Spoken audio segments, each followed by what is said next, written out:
Alors déjà, deuxième vidéo sur, sur le Python. Donc là, on va voir un peu variables, opérateurs et valeurs.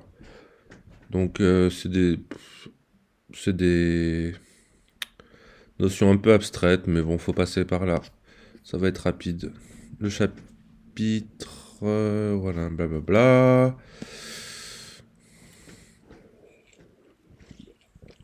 Expression et valeur. Définition d'une expression. C'est l'association d'une ou de deux valeurs. Deux par exemple, ou deux valeurs. Deux ou plus, associées ou non entre elles par des opérateurs plus ou moins, par exemple, qui sont des opérateurs.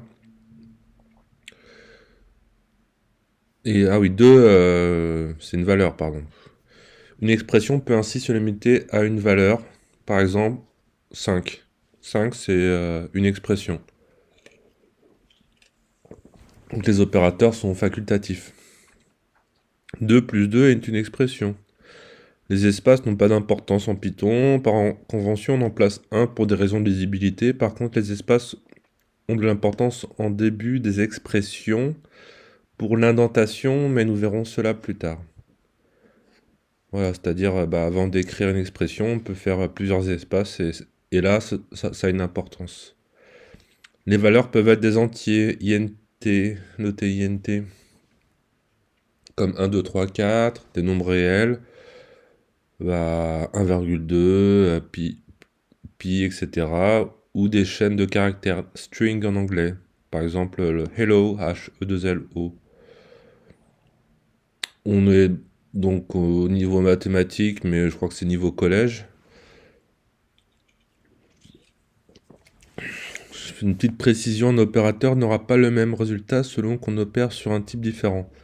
Par exemple, utiliser l'opérateur plus sur des entiers ou des chaînes de caractères. Par exemple, si on fait 1 plus 1 avec 1 comme des entiers, ça fera 2. Mais 1 plus 1, si 1 est considéré comme un caractère, ça donnera 11. Voilà, je ne détaille pas explicitement car j'ai un peu la flemme de le faire et le mieux est encore de rechercher et d'expérimenter un peu par soi-même. Comme on dit, Google est ton ami. L'apprentissage ne sera plus satisfaisant et laissera une empreinte plus marquée dans le temps, dans votre mémoire, si vous cherchez un petit peu et vous faites des tests par vous-même. C'est comme tout. Et la variable. Donc là, on parlait de valeur.